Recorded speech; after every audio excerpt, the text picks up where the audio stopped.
I first laid eyes on Willow Bend Park Estates on a crisp autumn afternoon, back when I was seeking a quiet location to expand my charity's newest initiative, building supportive housing for military veterans in need. After 35 years of service, rising through the ranks to become a four-star general in the U.S. Army, I had long dreamed of using my pension, my connections, and a philanthropic network to provide dignified, stable housing for veterans. I'd witnessed too many good soldiers slip through the cracks after returning to civilian life. The promise of Willow Bend Park Estates, with its well-tended lawns, paved roads, and a broad grassy expanse near a creek, seemed a perfect setting for a small cluster of homes where veterans could live in peace, transition to civilian jobs, and access supportive resources. The original development plan for Willow Bend Park Estates had included multiple phases of construction. The first phase, complete with about 50 pristine homes, was governed by a homeowners association. The second phase had stalled due to financial issues, leaving an adjacent area partly developed. That unoccupied strip of land was precisely what my charity organization, Heroes to Homefront, managed to purchase. We struck a deal with the city to finish building modest but comfortable homes, ensuring the veterans had proper communal facilities. Though these new houses would be adjacent to the main Willow Bend Park community, we didn't anticipate friction. I believe neighbors might see our cause as something noble. Little did I know that behind the appealing facade of the HOA lurked a controlling figure, Ms. Margaret Arnold, who insisted everyone call her Karen, a nickname that apparently started as a joke among her acquaintances. Karen sat on the HOA board and was known for micromanaging everything from holiday decoration guidelines to the color of doormats. A few folks jokingly called her the block warden, though never in her presence. I'd interacted with Karen only briefly at an HOA meet and greet soon after I acquired the land. She had inspected me with a critical gaze, her lips pursed. "I do hope you'll keep the neighborhood standards in mind," she'd said in a clipped tone, referring to the newly planned homes for veterans. "We like to maintain a certain aesthetic in Willow Bend." Even then, her dismissiveness struck me as odd. Who in their right mind would begrudge safe housing for people who had served their country? I shrugged it off, chalking it up to typical suburban fussiness. After all, HOAs often fixated on uniform mailboxes, weed control, and fence heights. So I submitted the standard paperwork for architectural approval, thoroughly detailing the design of the new homes and demonstrating how we'd maintain a neat, cohesive look. At first, everything seemed to proceed smoothly. Construction crews arrived, poured foundations, and framed the houses. I was elated. My dream was taking shape, a small cul-de-sac with a community center at its heart, offering counseling rooms, a small gym, and an outdoor barbecue area for get-togethers. My hope was that these veterans would forge friendships, support one another, and find a stable foothold in civilian life. But as time wore on, I noticed Karen's presence near the construction zone more and more. She'd stand at the edge of the property, arms folded, snapping photos with her phone whenever she spotted violations, real or imagined. Sometimes, I'd see her talking in hushed tones with other board members, gesturing in the direction of the half-finished houses. A faint ripple of worry coiled in my gut. Perhaps this wouldn't be as smooth as I'd hoped. The first true sign of trouble arrived in a thick envelope bearing the Willow Bend HOA's embossed logo. Inside, I found a list of alleged infractions: style of roofing tiles out of compliance, fencing height exceeds HOA standard by 2 inches, unapproved color for front doors. Even more concerning, there was a note suggesting that the presence of temporary modular units for construction workers was not permissible without prior board permission. I exhaled a weary sigh. The roofing tiles were standard gray asphalt, indistinguishable from the rest of Willow Bend's rooftops. The fencing was at the same height as several fences already present in Phase 1. As for the temporary modules for the construction teams, we'd obtained city permits. The items in the letter were either trivial or outright incorrect. But the new homes, while physically connected to Willow Bend's infrastructure, were legally part of a separate purchase and replat. My attorney had advised that the HOA's covenants might not fully apply to our charitable subdivision. I planned to clarify that with the board. Before I could send a polite, point-by-point rebuttal, Karen showed up at the construction site. It was a Tuesday morning. Workers were busy installing windows. I was inspecting the progress when she walked over, an imperious tilt to her chin. "I see you received our notice of infractions," she said, handing me another copy, just in case I'd missed the first. "We simply cannot have mismatched architectural styles or unsightly fences. And these modules," she motioned grandly at the prefabricated units housing the workers' break room and tool storage. "They're an eyesore. They must be removed immediately."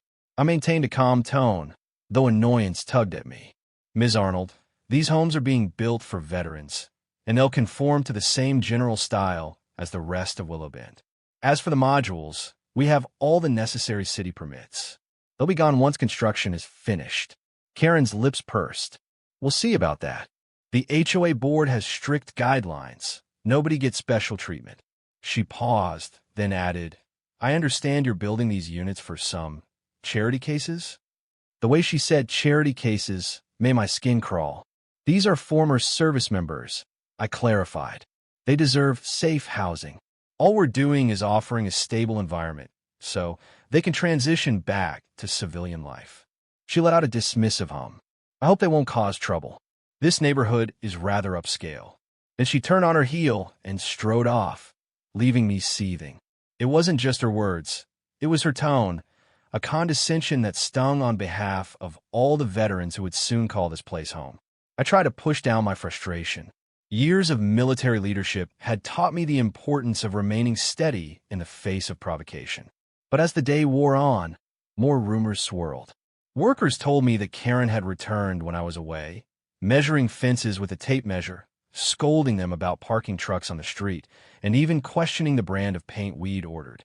I didn't realize it yet, but Karen's petty meddling was about to escalate into a full-blown campaign to block the veterans from moving in. She seemed determined to maintain her vision of an elite neighborhood, regardless of who she hurt. To address the HOA's concerns, I requested a meeting with the board. The other members were polite enough. Some seemed curious about the project. Others clearly deferred to Karen's iron will. We gathered in the Willow Bend Community Center, a tidy building with tasteful decor and a large meeting table in the main hall. Karen presided like a queen over her court. She restated the alleged infractions while flipping through a thick binder of HOA guidelines. "General Donovan," she began, having learned my name by then, "we appreciate your desire to help these veterans. But the fact remains, you are bound by the same rules as the rest of us. Willow Bend Park Estates has a reputation to uphold. It's about maintaining our property values." Property values. I tried to keep my composure. I quietly explained that we had researched the guidelines, that the new housing was consistent with local codes, and that we had no intention of causing any disruptions. I showed them the architectural sketches and material samples, aligning nearly identically with Willow Bend's aesthetic standards. "We're not building a barracks or an industrial zone," I joked gently, trying to lighten the mood. "There'll be single-family homes, well-kept, with landscaping. The veterans who live there will care about the appearance as much as anyone else." One board member, an older man named Richard, seemed receptive. "It looks decent to me. And speaking personally, I'd like to welcome folks who served our country." But Karen cut him off with a glare. "Richard, we must keep the bigger picture in mind." She turned back to me.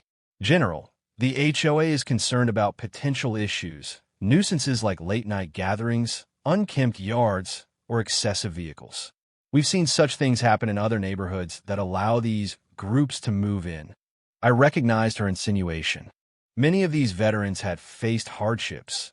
Some had struggled with PTSD or other readjustment challenges. But that was precisely why we offered on-site support and stable housing. "Karen," I said, voice firm but polite, "I assure you, we'll enforce codes of conduct in our community. Our staff will be on site to ensure everything remains orderly. The veterans themselves are good people. They've served their nation." Karen gave a dismissive shrug. "We'll see. For now, the board won't authorize final occupancy unless all outstanding violations are resolved." She opened a folder. "Roof materials, fence line, color palette. Once you've proven compliance, We can revisit the matter of them moving in. I realized then that Karen aimed to bury us in red tape. These so-called violations didn't exist, but she'd keep inventing them if necessary. Still, I held my tongue. Starting a shouting match would only give her more reason to claim we were combative.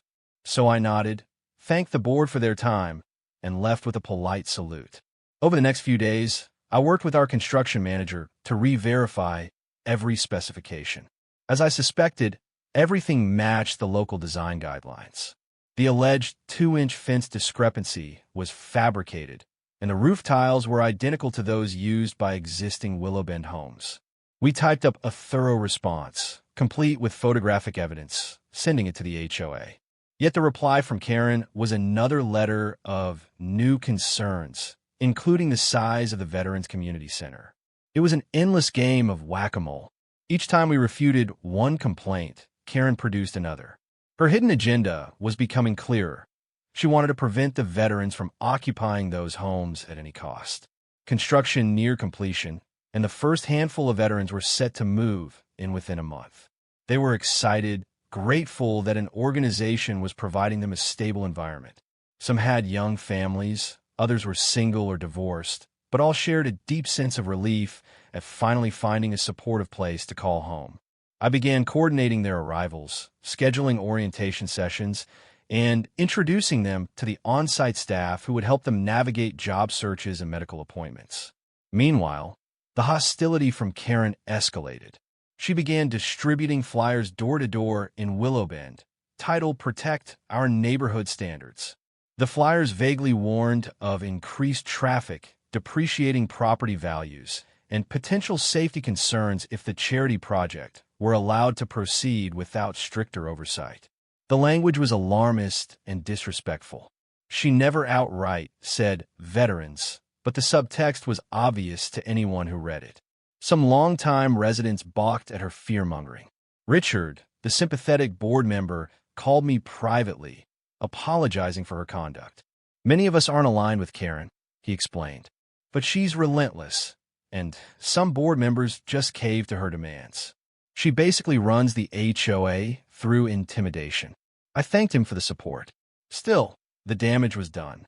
Several neighbors, swayed by Karen's dire predictions, started grumbling about the new construction. A few even confronted me on the sidewalk, questioning whether I'd screened the veterans. "We have kids in this neighborhood," one woman hissed. "How do we know these ex-soldiers won't be violent or unstable?" My blood boiled. "Ma'am," I said with calm I'd honed through years of command, "each resident in our program has gone through thorough interviews and background checks. They are good, honorable people who simply need a roof and a fresh start." She gave me a doubtful look and walked away. I exhaled, reminding myself that prejudice often springs from ignorance. If Karen's manipulations continued unchecked, the veterans might face hostility or open harassment. That was unacceptable. Around that time, I decided to leverage some of my own connections. Though I'd planned to keep my involvement low-key, wanting to remain a humble figure in the eyes of the residents, I now saw the necessity of pulling rank. I wasn't just General Donovan. I was a retired 4-star general with contacts in local politics, national veterans organizations, and even mainstream media. If Karen wanted a war of intimidation, she'd soon learn she was out of her league. I started by reaching out to a local city councilman I knew from my days liaising between the Army and municipal development projects. He was appalled to hear about Karen's campaign against the veterans. "That's shameful," he said. "I'm sure I can help clarify with the city that your construction is entirely lawful and that Willowbend's board can't just block occupancy without cause." Next, I contacted a retired colonel who had transitioned into a major role at a veterans advocacy nonprofit. He'd encountered similar NIMBY, not in my backyard, attitudes in other suburbs. "We have a media relations team that would love to spotlight the positive side of your charity's project," he offered. "Show the real faces of these veterans, how they want to be good neighbors." Finally, I prepared to speak directly to local newspapers, letting them know that a supportive housing project for veterans was being unfairly targeted by an HOA official. I didn't want to smear the entire Willowbend community, Many residents were decent and supportive, but I needed the public to know about Karen's attempts to evict or exclude honorable veterans on flimsy grounds. Amid these preparations, Karen struck again. This time, she sent an official HOA letter threatening legal action if we allowed occupancy prior to complete compliance. She also insinuated that the city might revoke our construction permits due to safety concerns. That last point was nonsense, but it rattled some of my staff. The veterans themselves, hearing these rumors, grew anxious. I decided enough was enough. One Tuesday morning, I visited Karen's house, located in the oldest, poshest section of Willow Bend. It was a grand, two-story home with manicured hedges and a fountain in the front yard. She answered the door with a chilly expression. "General Donovan," she said, feigning politeness. "To what do I owe this visit?" I explained, as calmly as possible, that her repeated harassment and baseless allegations were crossing a line. "You're attempting to stoke fear and exclude people who risk their lives to defend our country," I said, standing ramrod straight in her foyer. "This needs to stop." Karen sniffed. "No one is above the rules. If you think pulling the veteran card impresses me, it doesn't. Our neighborhood has high standards, and if your so-called heroes can't meet them." I felt a surge of anger, but decades of discipline reined it in. "I am a 4-star general, Ms. Arnold. I have fought for the very freedoms you enjoy. These men and women have done the same. They deserve more respect than you're showing. If you continue trying to block them, I will not hesitate to involve the city, state, and national media. People will learn exactly how you treat veterans." For a brief instant, I saw uncertainty flicker in her eyes, but she quickly masked it with an arrogant smirk. "Threatening me now, are you?" She stepped aside, hands on her hips. "Go right ahead. I'm simply enforcing the covenants. And if you're so powerful, why haven't you forced this project through already?" I realized further talk was pointless. "You've been warned," I said simply. "Have a good day." I turned and left, my footsteps echoing down her pristine walkway. That encounter told me she wouldn't relent easily. Karen felt secure in her power within the neighborhood. But as the old saying goes, she'd awakened a sleeping giant. I had neither the time nor patience to let her sabotage veterans' well-being for her petty illusions of grandeur. True to my word, I reached out to a local TV station that ran a weekly segment on community issues. They were intrigued by the storyline. A retired 4-star general establishing charity housing for veterans, facing an elitist HOA official's pushback. Within a week, a camera crew arrived on site to film the newly completed homes. Picturesque, single-story dwellings with small gardens and American flags at the entryways. I agreed to do a brief interview, standing before one of the newly landscaped lawns. It was a bright afternoon, the sky blue and cloudless. The reporter, Michelle Young, asked me about the project's goals, the veterans, and the alleged opposition from the HOA. Carefully, I outlined the mission of Heroes to Homefront, emphasizing the positive impact of stable housing on veterans' mental health and job prospects. Then, when asked about the HOA conflict, I measure my words. "We respect community standards," I said, "but certain individuals seem determined to reject the idea of veterans living here. They've raised baseless infractions and spread misinformation. I believe any patriotic community would welcome those who served. I hope we can resolve the dispute in a spirit of decency." Michelle nodded, her expression sympathetic. "Is there a particular person leading this opposition?" I paused, then answered, "Ms. Margaret Arnold, known as Karen, is on the HOA board and has repeatedly threatened legal action. She's using the guise of property values to mask discriminatory attitudes. We remain open to dialogue, but we won't be bullied out of providing these homes." Within days, the TV segment aired. Public reaction was swift. The station's website lit up with comments, many outraged at the idea that an HOA board member would try to evict or block veterans. A local newspaper picked up the story, running a piece titled "Elitist HOA Official Clashes with Retired General Over Veterans Housing." I heard from fellow officers, nonprofit leaders, and even local business owners offering support. Some spontaneously donated money or job leads for the veterans. Others wrote letters to the editor, condemning Karen's stance. The swirl of publicity made it harder for her to continue her campaign quietly. She'd become, to the public, the woman who hates war heroes. Richard told me that Karen was furious about the media coverage. "She's ranting that you're ruining her reputation," he said. "She claims to have received threatening emails, though no one's seen proof." The board is divided. Some want to back off completely, while a few remain loyal to her. But it's clear she's losing support. That didn't stop Karen from doubling down. She called an emergency HOA meeting, demanding that Willow Bend's membership adopt strict guidelines forbidding group homes within their community. Never mind that we weren't a group home, nor were the houses legally under the HOA's full jurisdiction. Karen's desperation was showing. Still, a handful of homeowners, swayed by her propaganda about property values, attended the meeting in support. They parroted her lines about undesirables and how the presence of too many veterans might reduce the upscale feel of Willow Bend. The entire fiasco was documented by a local journalist who'd begun investigating Karen's track record. Public sentiment turned even more sharply against her. I watched the fiasco unfold with a mix of grim satisfaction and sadness. These veterans deserved quiet respect, not a media circus. But Karen had forced our hand. If she insisted on demonizing them, then we'd show the world the truth. At long last, the new homes were ready for occupancy, final inspections done, furniture in place. My staff and I planned a small move-in ceremony for the first wave of veterans, a symbolic occasion celebrating the fruition of heroes to Homefront. We invited local supporters, city officials, and some media representatives. We even arranged a barbecue lunch on the communal lawn, with music and flags fluttering in the breeze. Veterans and their families trickled in throughout the morning, carrying boxes, greeting neighbors, exploring their new kitchens and living rooms. Smiles lit their faces, and a sense of gratitude filled the air. This was what I dreamed of, a supportive haven, a second chance for those who'd sacrificed so much. Karen, meanwhile, had evidently decided this was an affront to her authority.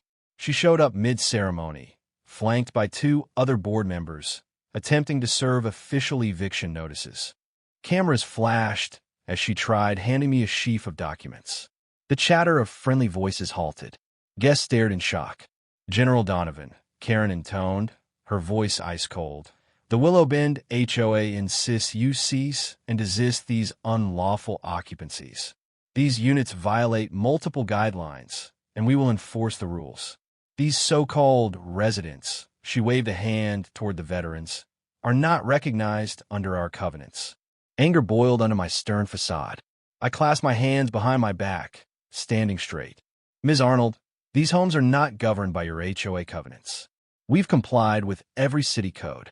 The veterans have every right to move in." She thrust the papers at me. "We'll see how you like facing our legal counsel. We intend to sue for immediate eviction." Reporters snapped photos, capturing the tense standoff. Several veterans looked on in disbelief. One of them, a tall Marine named Davis, stepped forward. "Ma'am, with all due respect, you can't just evict us. We signed leases with the General's charity." "Stay out of this," Karen snapped, her cheeks flushing. "You're trespassing on Willow Bend property." That did it. I turned to the cameras, raising my voice just enough to carry. "Ms. Arnold is threatening to evict brave Americans who serve in uniform. They belong here as much as anyone else. We will fight any unjust legal action to ensure they remain in these homes." Cheers erupted from many of the onlookers. Even some Willow Bend residents in the crowd booed Karen's display, clearly embarrassed by her cruelty. She seemed stunned by the backlash, but she refused to back down, pushing the papers into my chest before stomping away, the other board members trailing in her wake. I glanced at the so-called eviction notices in my hands. They were nothing more than a stack of manufactured violations and vaguely threatening language. My attorney, who stood nearby, gave me a nod as if to say, "We'll handle this." Meanwhile, the veterans and their families regrouped, uncertain but determined not to let Karen spoil their big day. I offered a reassuring smile. "Don't let that ruin our celebration. Please, everyone, enjoy the barbecue. Gradually, laughter and conversation resumed. Yet the mood had been tarnished by Karen's public hostility. I vowed then that we would beat her in court, in the media, and anywhere else she wished to fight. In the following days, Karen followed through on her threat. The HOA's law firm filed a suit claiming that our new homes violated the original Willow Bend covenants and endangered the peaceful enjoyment of the neighborhood. The argument was flimsy. Our land acquisition had included rezoning that separated it from the strict purview of Willow Bend's existing covenants. Moreover, we had abiding city approval. My legal team was confident the suit would fail, but defending it would cost time and money, precisely the aggravation Karen wanted to inflict. Meanwhile, local news outlets had a field day, publishing headlines like, HOA tries to evict veterans charity housing, retired general fights back. Editorials condemned the heartless campaign against ex-military families. Even national veteran advocacy groups chimed in on social media, lambasting Karen's callousness and praising our project's benefits. All this public scrutiny rattled Willow Bend's board. Richard confided that membership was sharply divided. Some people demanded Karen step down, worried about the negative publicity. But Karen and her loyal supporters remained entrenched, claiming that veterans could be housed somewhere else, and that we must protect our property values. The rhetoric was more and more extreme, fueling a sense that Karen was doubling down out of pride rather than reason. Throughout it all, the veterans living in our newly opened homes tried to keep their heads high. They mowed their lawns diligently, greeted passers-by, and maintained respectful noise levels, doing everything to prove they were good neighbors. On weekends, they hosted small barbecues, inviting local residents in an effort to build bridges. Some Willow Bend families, curious and kind, accepted these invitations and discovered friendly folks proud of their service. Others, presumably influenced by Karen's propaganda, stayed away. To bolster community support, I organized an open house for heroes, inviting the public to tour our veterans' dwellings, meet the families, and learn about the job training and counseling programs we offered on-site. The event was a resounding success. Local politicians attended, praising the charitable spirit. Even the mayor came, delivering a short speech about how proud the city was to host such a progressive initiative for those who served. Cameras clicked, reporters scribbled notes, and the coverage that followed was overwhelmingly positive. Karen's circle tried to protest outside, holding signs that read, "Preserve Willow Bend," and "Don't turn our neighborhood into a shelter." However, they were outnumbered by supporters holding American flags and signs that read, "Veterans deserve homes, and heroes are welcome here." Tensions flared briefly, but we'd arranged for off-duty police to maintain civility. One policeman told me privately, "In all my years, I've never seen such a misguided protest. Usually, neighborhoods support our veterans." Amid the swirl of events, I often remember my oath to protect and serve, though now I was doing it in a civilian capacity. If Karen believed she could bully these vets into leaving, she'd picked the wrong adversary. My resolve only hardened as I witnessed the courage and dignity of the men and women we housed. They refused to be cast aside, and I refused to let them down. While the lawsuit inched forward in the local court system, I received a call from a producer at a major national news network. They were running a segment on HOA Nightmares, featuring outrageous stories from around the country, and had heard about Karen's attempt to evict veterans. Intrigued by the possibility of shining a nationwide spotlight on the issue, I agreed to an on-camera interview, provided they also interview some of the veterans so the public could hear their personal stories. In mid-morning sunlight, a news van arrived at the community center building in our development. A well-known anchor, Diane Walters, stepped out, her presence commanding immediate attention. She greeted the veterans warmly, chatted with some who had once served in conflict zones, and listened sympathetically to their accounts of readjustment struggles. The camera crew filmed them standing outside their new houses, their children playing in the yard. Finally, Diane sat down with me on a bench near a small memorial garden we'd established, dedicated to fallen comrades.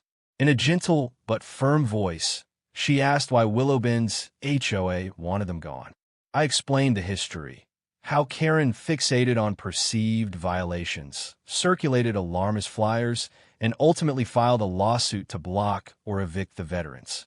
As the cameras rolled, I emphasized that these were not transients or criminals, but individuals who had honorably served, now rebuilding their lives. Then Diane asked the question that had been burning in my own mind. General Donovan, why do you think Karen is so determined to push these veterans out? I paused, choosing my words carefully. I believe she holds a deep-seated bias. She's afraid of what she doesn't understand. She equates veterans with trouble, or she worries about property values. Sadly, she's missed the reality that these men and women make excellent neighbors. They're disciplined, responsible, and community-oriented. Diane nodded. And how are you fighting back? Legally, we've assembled a top-notch team to address the frivolous lawsuit. Publicly, we're sharing the truth, that the veterans are here to live peacefully, that our development is well-maintained, and that Karen's claims are baseless. She underestimated the unity and love people have for those who've served this country. The interview concluded with Diane praising the atmosphere of the new homes and praising the bravery of the veterans. She promised the segment would air the following week, highlighting the conflict. I had no doubt it would paint Karen in a harsh light, especially if she declined to be interviewed. A week later, the segment aired during prime time. Scenes of uniformed veterans, footage of Willow Bend's tidy sidewalks, my own interview, and a clip of Karen's protest outside the open house formed a riveting story. Social media exploded with condemnation of Karen's hostility, and HOA Karen versus veterans trended on certain platforms. People nationwide expressed outrage and solidarity, demanding better treatment for those who had served. In the wake of this coverage, the tide truly began turning. Karen's staunchest allies distanced themselves, not wanting to be lumped in with her unpatriotic image. Sponsors of the HOA's local events withdrew or threatened to do so, worried about negative press. Even a law firm representing the HOA in the lawsuit seemed uneasy, trying to push for a settlement or a quiet resolution. Karen remained unbowed. At the next board meeting, she railed against the sensationalist media, claiming she was the real victim. She insisted the Veterans Community Center was a public nuisance, flouting some obscure line in the Willow Bend bylaws. But with each passing day, her once-iron grip on the HOA weakened. The temperature of the membership's dissatisfaction rose, and calls for her resignation gained momentum. I watched it all from a careful distance, focusing on supporting the veterans who were thriving despite the stress. Many had found new jobs. One welcomed a baby daughter, and another discovered a love for gardening, planting vegetables in raised beds behind the communal lawn. Their gratitude reminded me why I fought this battle in the first place.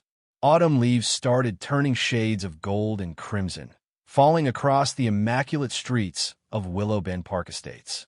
Despite Karen's continuing hostility, the veterans steadily integrated into the daily life of the area. They shopped at local stores, attended nearby churches, and some even volunteered for community service projects. A handful of open-minded Willow Bend residents realized the veterans' presence improved, rather than harmed, the neighborhood. In the midst of these subtle shifts, the court date for the HOA's eviction lawsuit drew near. My legal team had filed a countersuit, asserting that Karen's actions constituted harassment and discrimination, violating fair housing principles. A new wave of media stories hinted that if the court sided with the veterans, Karen and the HOA might face steep penalties and a tarnished reputation. As the date approached, rumors spread that the HOA's board was in turmoil. A special session was called. Some members demanded dropping the suit entirely, while Karen refused, doubling down on her stance that the veterans must go. Ernie, my attorney, told me that if the board lost the case in court, the cost of legal fees and damages could bankrupt the HOA's reserves. Another board member confided, Karen's obsession is endangering our entire community's finances. Finally, the board convened a neighborhood-wide meeting to decide the lawsuit's fate. The large Willow Bend Community Center filled with residents, standing room only. On one side of the aisle, Karen's diminishing supporters, arms crossed defensively. On the other, a mix of outraged homeowners who wanted the lawsuit dropped, plus a sprinkling of veterans and local supporters who'd come to witness the proceedings. Karen took the microphone first, launching into a tirade about preserving the neighborhood's character. She cited random examples of increased traffic and noise complaints, though she provided no actual data. She accused outsiders of stirring up trouble, pointing a trembling finger at me, sitting quietly with a few of the veterans. Then Richard, the board member who'd shown empathy from the start, took the stage. He calmly explained that the new homes were fully permitted, that the veterans had caused no documented violations, and that continuing the lawsuit was both morally wrong and financially risky. Applause erupted from many in the audience. Members of the audience took turns at the microphone. Some still expressed fear about property values, but the majority condemned Karen's cruelty. A Willow Bend mother tearfully recounted how her teen son was inspired by a veteran living next door who mentored him after school. Another resident, a real estate professional, showed stats proving that well-managed supportive housing didn't harm property values.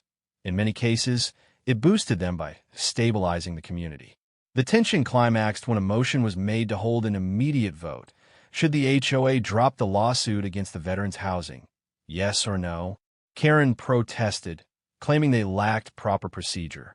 But the crowd was fed up. They cast votes then and there, by paper ballot. After a tense half-hour of counting, the result was announced. An overwhelming majority, nearly three-quarters, voted to drop the lawsuit. Cheers and applause thundered through the hall. Karen stood, stunned, glaring at the crowd with disbelief. She tried to snatch the microphone again, but Richard blocked her. "It's over, Margaret," he said, his voice shaking with relief. "The people have spoken." Local reporters captured the moment, snapping photos of Karen's mortified expression. Some of the veterans exchanged victorious hugs, tears in their eyes. At last, the oppressive threat of eviction was lifted by the collective will of Willow Bend's residents. Karen stormed out. Later, I heard she retreated to her home, refusing to speak to anyone. But the unraveling of her power had begun. The board now planned to formally dismiss the suit and begin negotiations to settle any claims. On our side, we agreed to drop the countersuit if the HOA apologized and clarified that the veterans could stay without harassment. Though I felt vindicated, I mostly felt relief. No more clouds of uncertainty hanging over these deserving men and women. They could breathe easy, call Willow Bend home, and focus on building better lives. A few weeks passed in relative calm as the lawsuit was formally dismissed by the court. The board issued a public statement. "We regret any distress caused to the residents of the Heroes to Homefront community. We welcome them as neighbors and appreciate their service to our nation." Though penned reluctantly, likely more by the lawyer than genuine remorse, it was a necessary step toward reconciliation. Karen, furious and humiliated, began skipping board meetings. Rumors circulated that she was considering a move out of Willow Bend altogether. But for the time being, she remained in her house, blinds drawn. Some residents recounted how they'd seen her pacing on her porch, phone pressed to her ear, no doubt complaining to friends or family about the injustice done to her. One bright Saturday afternoon, I decided to celebrate the victory by hosting a communal cookout at the Veterans Center. We put up a banner reading "Open Hearts, Open Homes," fired up multiple grills, and invited all Willow Bend residents. Dozens arrived, lured by the promise of good food and fellowship. Kids played soccer on the lawn. Seniors chatted under pop-up canopies. A handful of uniformed National Guard members attended, adding a sense of patriotism to the relaxed atmosphere. Even Richard and a few other board members came, looking relieved and cheerful. They shared stories with the veterans, forging connections that had been stifled by Karen's negativity. One older homeowner approached me with watery eyes, thanking me for restoring faith in the community and praising the generosity of my philanthropic approach. At one point, a commotion near the edge of the crowd caught my attention. Karen had appeared, standing stiffly in her pastel suit, arms folded tight. Conversation hushed. People glanced at her, unsure how to react. She surveyed the celebration with undisguised contempt. Summoning my composure, I strolled over to her. "Ms. Arnold," I said softly, "you're welcome to join us. We have plenty of food and company. Maybe we can start over." She shot me a glare. "You think you've won, don't you?" Her voice quivered with anger. "I have connections too, General Donovan. Don't think I'll go quietly." I sighed, dropping the attempt at goodwill. "You're free to stay or leave as you wish. But this project isn't going anywhere, and these veterans aren't going anywhere. The community is moving on." Her eyes flicked over the cheerful throng, neighbors mingling happily with uniformed men and women, families laughing, volunteers serving burgers. I saw a flash of something like regret or envy in her expression, though it hardened quickly back into bitterness. Without another word, she spun and marched off. I returned to the cookout, slightly unsettled. It seemed that Karen was still plotting something, though she'd lost the official backing of the HOA. Meanwhile, the event was a rousing success. People realized what I'd known all along. These veterans enriched the neighborhood's sense of community, far from diminishing it. As the holiday season approached, life in Willow Bend Park Estates normalized. Residents hung lights and wreaths. Children decorated trees by the cul-de-sac. The Veteran Center organized a toy drive for local military families, collecting piles of gifts that soon overflowed the reception area. A fresh wave of volunteers arrived to help wrap presents, forging more friendships between the veterans and local civilians. Karen's presence receded from public view, but behind the scenes, we heard rumors of her continuing attempts to sabotage the veterans.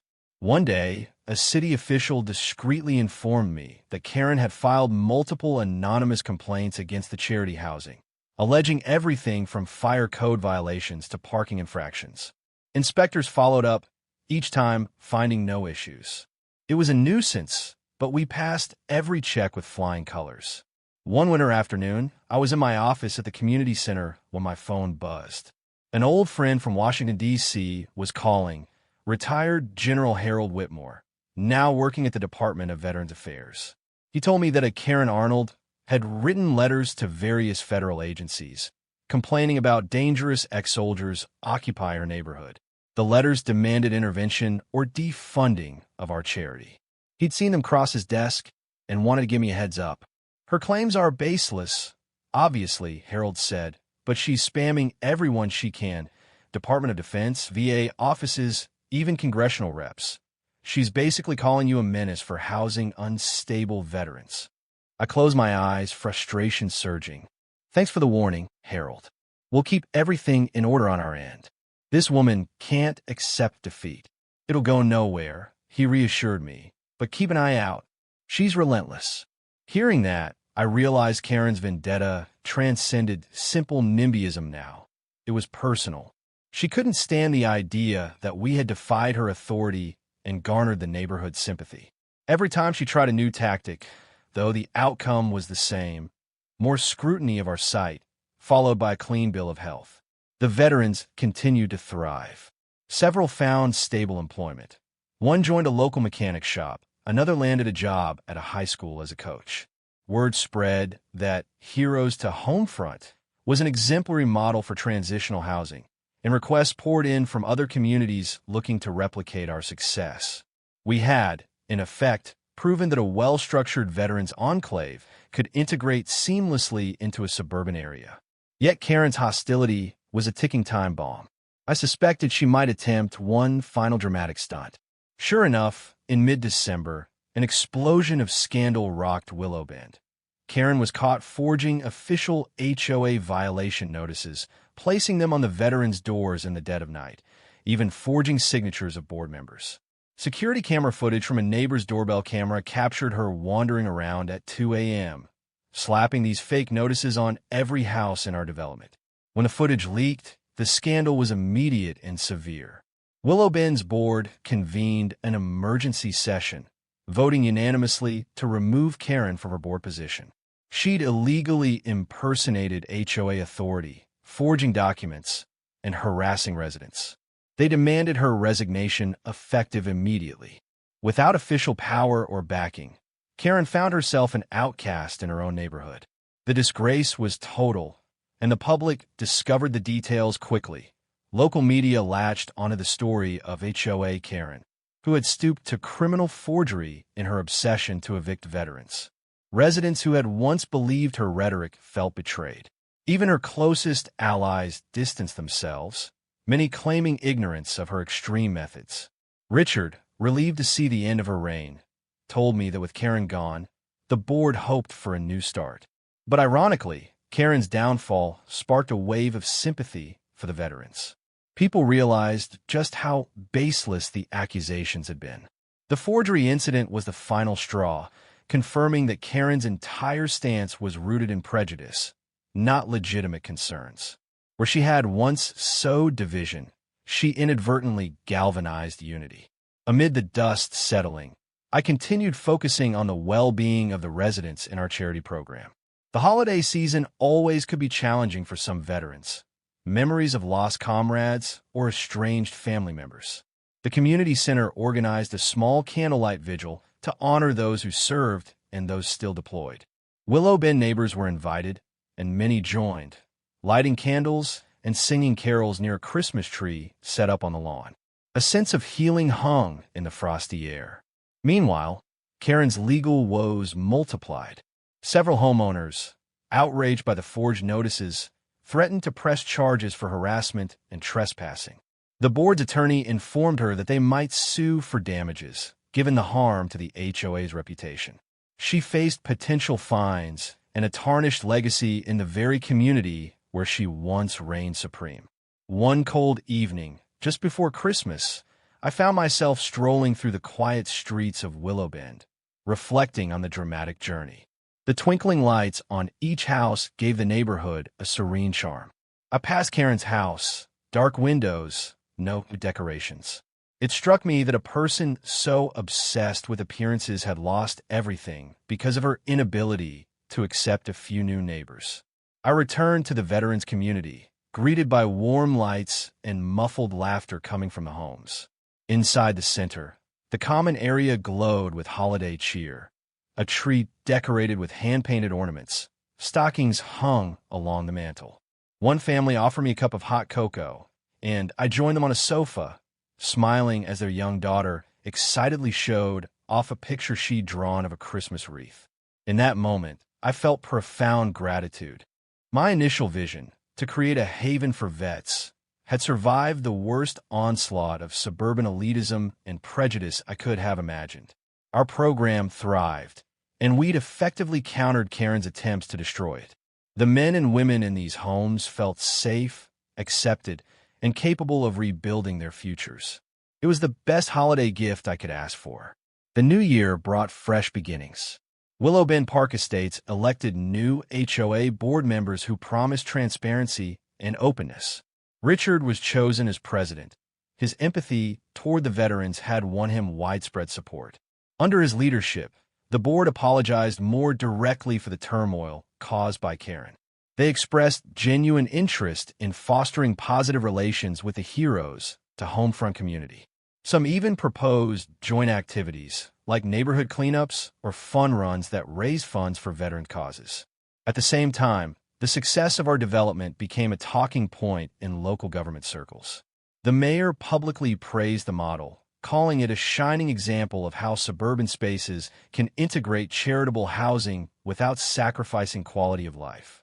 Funding offers trickled in from philanthropic organizations wanting to replicate the approach in other cities. On the personal side, I found a deep sense of fulfillment in my daily interactions with the residents. A few confided that, before moving here, they'd nearly lost hope, facing homelessness or joblessness. Now, they'd found steady ground, pride in their homes, and a sense of belonging. One gentleman, Sergeant Culver, tearfully thanked me after landing a full-time position at a local logistics firm, saying it was the stability of our housing that allowed him to focus on interviews and retraining. "Don't thank me," I often said, smiling. "We all built this together." Karen, meanwhile, was rarely seen. Word had it she was preparing her home for sale, reluctant to face the cold stares of neighbors who once respected her. She never issued a heartfelt apology or acknowledgement of wrongdoing. She simply retreated, wounded pride fueling her exit. Occasionally, I drive past her house and notice the big for sale sign planted on her immaculate lawn, the once neatly trimmed hedges showing slight neglect. And yet, the question remained, would she leave quietly or stage one last act of revenge? In early spring, I got my answer. My phone buzzed one morning with an urgent message from Richard. Karen is planning to hold a press conference in front of her house, claiming she was unfairly persecuted. She's apparently invited local media. Despite everything, she was still trying to spin herself as the victim. Richard and I agreed it was best we not interfere with her meltdown. Let her rant. The public already knew the truth. If any reporters sought a statement from me, I'd simply say, we wish her well, but we're focused on building a better community now. Sure enough, Karen's press conference fizzled. Only a couple of fringe bloggers showed up, plus one local TV stringer. She delivered a bitter speech accusing me and the veterans of orchestrating a smear campaign against her, babbling about how her strict standards were misconstrued. The footage that did air on a minor channel only reinforced viewers' impressions that she was unrepentant and out of touch. 2 weeks later, a moving truck appeared at Karen's driveway. By sundown, she was gone, presumably off to find another HOA to dominate. The neighborhood's collective sigh of relief was palpable. With Karen out of Willow Bend, an era of tension closed. The veterans continued thriving. Some chose to stay in housing long-term, while others eventually transitioned to private rentals or homeownership elsewhere. A robust sense of pride took hold. Residents recognized they'd stood up for what was right, welcoming veterans despite fear-mongering and the threat of lawsuits. We hosted a community-wide celebration in late spring, a Heroes Day block party. There were bounce houses for kids, food trucks, a live band, and an afternoon awards ceremony acknowledging local heroes, both military and civilian. A police officer who'd helped maintain peace during Karen's protest was honored, as well as a teacher who mentored veterans seeking further education. The entire day brimmed with gratitude and camaraderie. Media coverage was upbeat.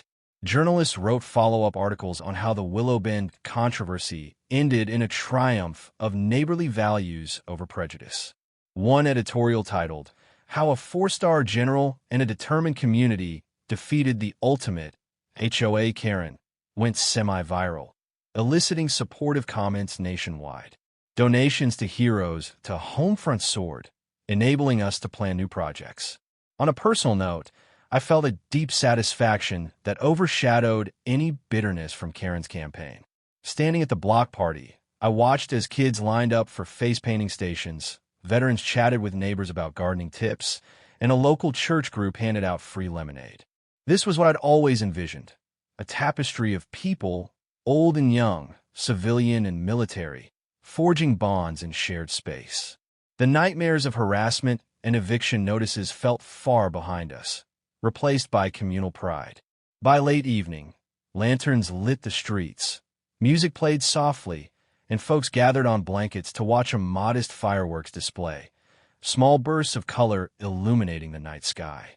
I overheard a couple of veterans reminiscing about their overseas tours, marveling at how they never expected to find a place so welcoming to settle down. "This is America at its best," one said, raising a root beer in a toast to me when our eyes met. I nodded, my heart full. The victory we achieved was not just legal, it was moral. It proved that with determination, unity, and a willingness to stand up to bullies, even well-connected ones, righteous causes can prevail. A few months later, I took a moment to reflect on the entire ordeal, from the first violation notice to Karen's final meltdown. I sat at the desk in my modest office within the community center, flipping through a scrapbook that one of the veterans' wives had assembled. It contained snapshots of the construction phase, the move-in day, the press coverage, and the subsequent cookouts and holiday celebrations. In the final pages, she had printed out some headlines capturing the story's evolution. Local HOA seeks to evict veterans. Community outraged. Retired 4-star general defends war heroes housing. Hostile HOA official resigns amid forgery scandal. Heroes to Homefront transforms suburb into model of inclusion.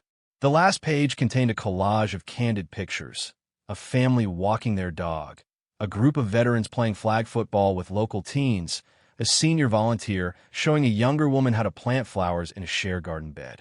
A knock sounded at the door. It was Staff Sergeant Willis, who served as the community center's liaison. "General, got a minute?" he asked, stepping in. "We just got a call from the ABC affiliate. They want a positive follow-up piece on how the veterans are doing. Seems the public still can't get enough of our success story." I smiled. "That's wonderful. Let's set it up. Maybe highlight that new vocational training workshop we started."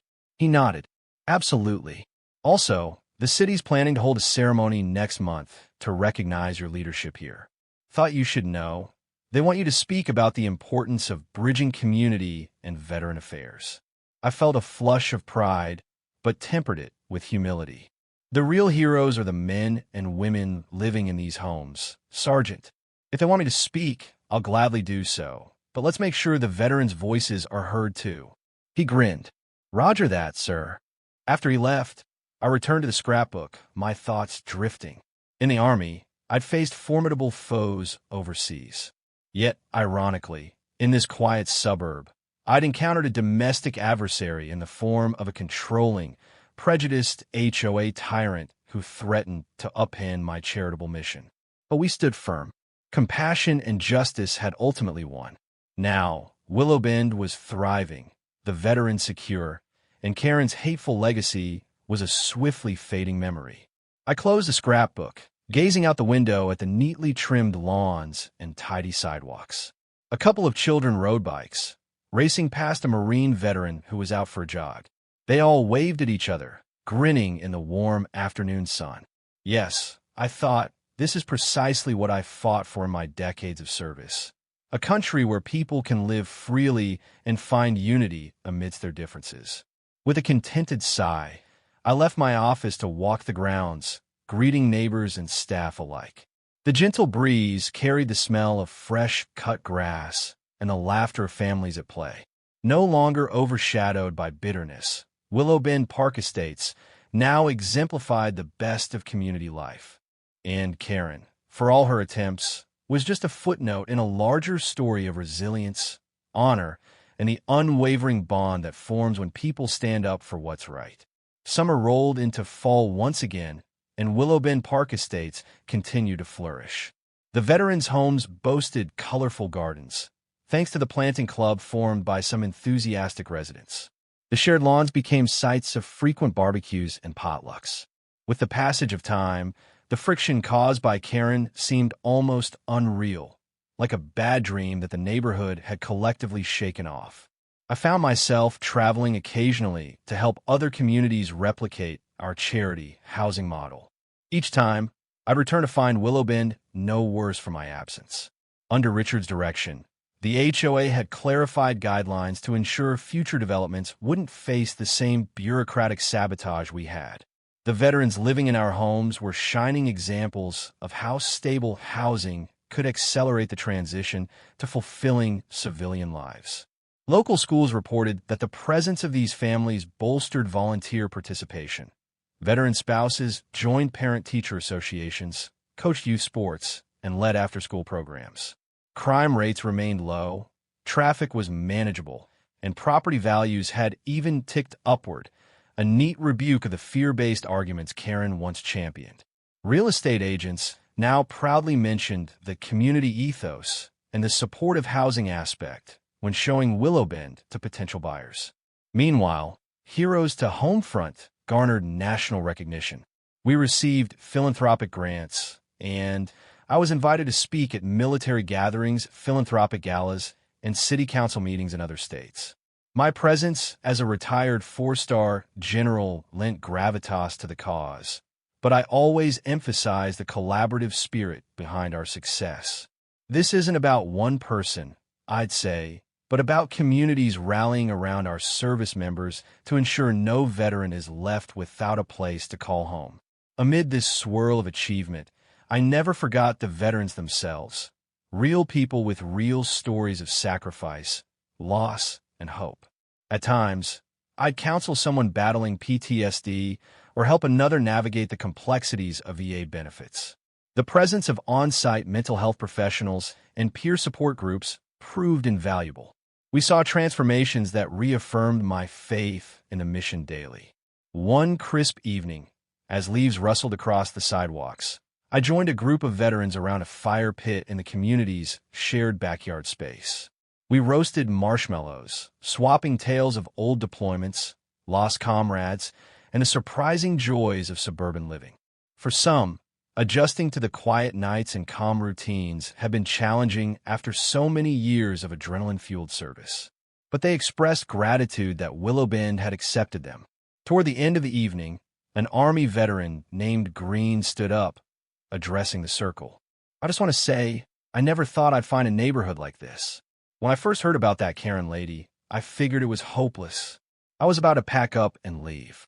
But the fact that we all stuck together, that the general fought for us, it's changed my life." A murmur of agreement rose. Someone patted my shoulder.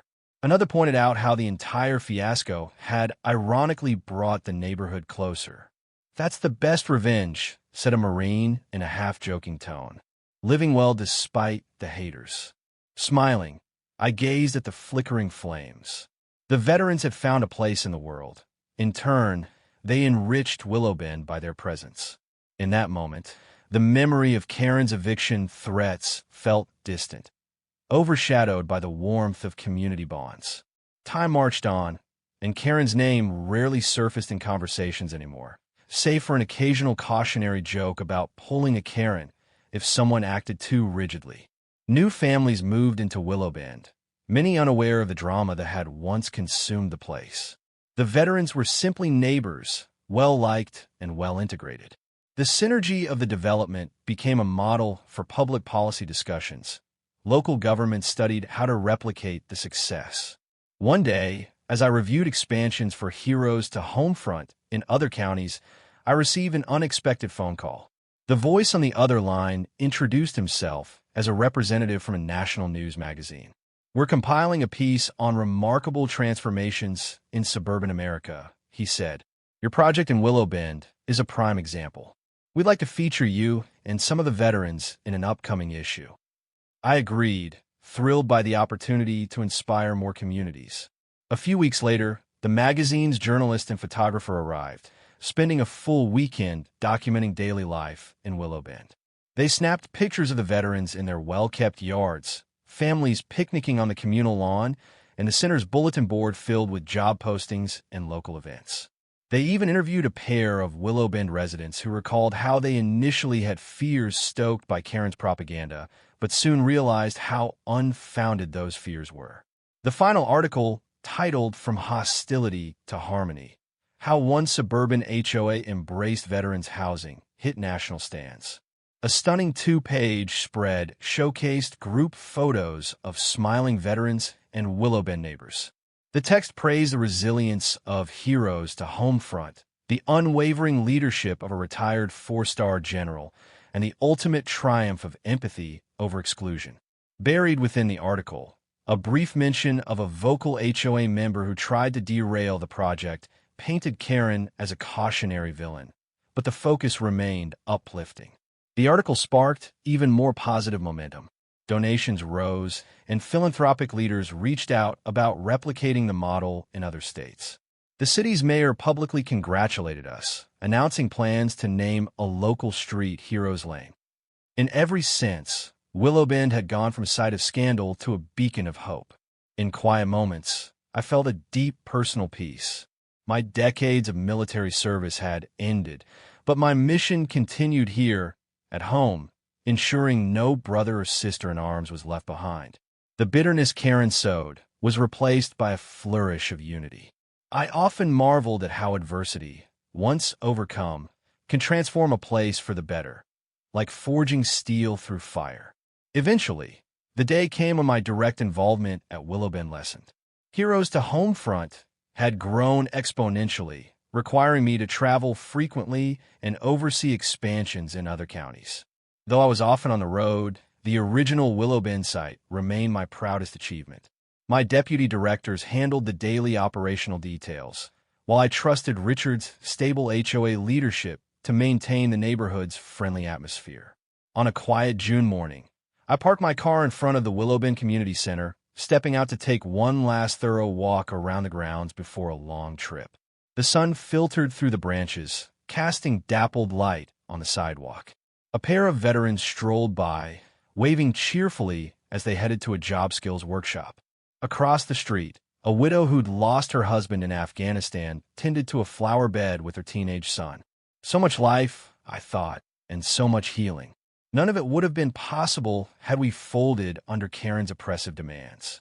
The sense of victory felt deeply personal, but also profoundly communal. The entire neighborhood had collectively chosen compassion over fear. At the center, I found a group of volunteers sorting donated goods for a fundraiser. They greeted me with gratitude, but I assured them they were the real heroes, sacrificing their time for the cause. I walked through the staff offices, exchanging final handshakes and heartfelt thanks. The staff sergeant who oversaw daily ops gave me a special plaque commemorating my service to Willow Bend's veterans, an American flag in the background, with a brass inscription reading for leadership above and beyond. Leaving the center, I strolled along the row of homes, each with neat lawns and proud American flags fluttering in the summer breeze. Laughter rang out from an open window where a father, an Army vet, played board games with his kids. Another house displayed a mailbox wrapped in camouflage print, a friendly homage to the occupant's Marine Corps background. Eventually, I reached the far edge of the development, near a small pond with a walking trail. This was once unkempt land, but the veterans had cleared it, installing benches and planting flowers. A modest memorial stood there, bearing a bronze plaque that read, "In honor of those who served and continue to serve, forging unity in our community." I paused in silent reflection, remembering fallen comrades and celebrating the new beginnings created here. Turning to leave, I caught sight of a distant figure, an elderly gentleman who'd been a pilot in Vietnam, walking his dog. He spotted me and raised a hand in salute, a small grin brightening his weathered face. I returned the salute, my throat tight with emotion. Then, quietly, I headed back to my car, setting off on the next chapter of my mission to help veterans nationwide. Willow Bend, once overshadowed by hostility, now stood as a living testament to the power of acceptance and perseverance. Karen had failed, her attempts to preserve an illusory exclusivity undone by the simple truth that real security and unity come from caring for one another, not shutting people out. 2 years passed. Willow Bend Park Estates remained a thriving example of what can happen when a community embraces inclusion. The veterans' housing maintained a near-perfect occupancy rate, with many residents finding steady employment, pursuing higher education, or even starting small businesses. The success story continued to resonate far beyond local boundaries, inspiring new projects under heroes to Homefront. Karen's name became a footnote in local lore, a cautionary tale for future HOA members. Some said she moved to another state, unsuccessfully tried her old tactics, and faced similarly fierce backlash. If true, it only underscored that times were changing and intolerance found fewer safe harbors. Meanwhile, Willow Bend was recognized by various civic organizations for exemplary neighborhood spirit. The once controversial charity now coexisted seamlessly with the broader community. Neighbors joined together for holiday drives, block parties, and philanthropic endeavors. If an issue arose, the new board handled it transparently, avoiding the fiasco of forging documents or inventing lies about undesirable residents. I visited periodically to witness the continuing transformation. Each time, I felt pride and a sense of homecoming. In winter, I'd see holiday lights strung around the Veterans Center. In spring, flowers blossomed along the walking paths. Families grew, careers flourished, and the entire development radiated a comfortable harmony that proved how fleeting Karen's tyranny had been. One bright summer day, the city unveiled a plaque near the entrance to Willow Bend, highlighting the Heroes to Homefront project and the community's role in championing veteran integration. A small ceremony drew local dignitaries, many veterans, and families. Speeches abounded about unity, gratitude, and the power of neighborliness. It all culminated in a ribbon cutting for a new expansion, a small recreational park named Liberty Field, featuring a baseball diamond and picnic area. Standing there, I gazed upon the smiling faces of children playing catch, ex-soldiers swapping stories on bleachers, and elderly couples strolling hand in hand. If I closed my eyes, I could almost see the ghosts of the past, Karen's angry protests, the threatening letters, the overshadowing fear that we'd be shut down. But the reality before me was far more powerful, a shining example of resilience and compassion. Neighbors approached to shake my hand, some brimming with gratitude for the role I played, others offering tearful thanks for the second chance given to men and women who had once faced uncertainty. Modest as ever, I insisted it was a team effort. Veterans, the board, donors, volunteers, everyday citizens who refused to let prejudice reign. Thus, the story ended not in bitterness, but in triumph. The selfish machinations of one arrogant HOA Karen have been eclipsed by the collective will to honor and support those who served. A community once threatened by division had found a path to unity, and the veterans, once feared by a narrow-minded few, now stood as honored neighbors, belonging, contributing, and continuing to heal from the wounds of war.